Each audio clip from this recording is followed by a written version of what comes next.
Hello all and welcome to Music Minute, the hot theory guide to learn those extra concepts the right way, brought to you by StevenJax.com. My name is Steve and today we'll be talking about the Dream Chord, and yes, it is full of unicorns and rainbows and that one time you arrived to class on the day of the test you didn't study for.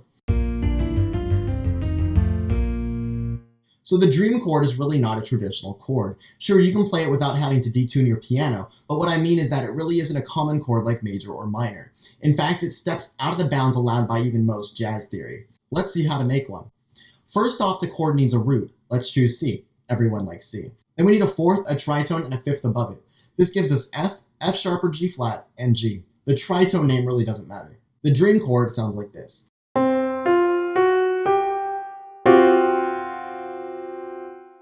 Now, the reason this chord isn't exactly traditional is that it isn't a normal triad like major, minor, diminished, or augmented, and it can't be stacked in seconds, thirds, or fourths, and it isn't exactly even an altered chord from a jazz chart either. Now, it's hard to talk about the Dream Chord without mentioning a musician by the name of LaMontagne Young. He really brought this chord to light, and he used the Dream Chord as a drone in his pieces, yet he had some restrictions in its use due to proper tuning practices. So let's talk about how to properly resolve this chord, or rather the lack of proper resolution. You see, in its practice, this chord was usually used as a drone called the dream drone to emulate naturally found sounds like the wind and the sounds you hear when you put your ear up to objects like seashells. I can hear the ocean. So this chord traditionally doesn't really go anywhere, but maintains its stasis in itself.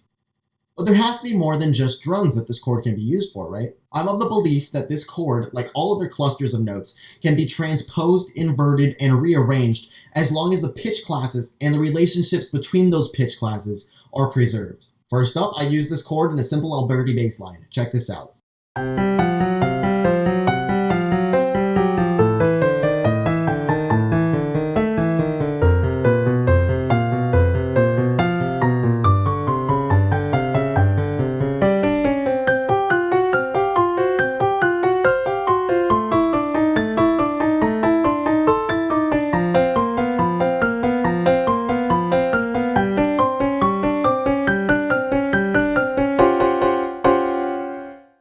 And this one I went a little bit more extreme on and took poetic license.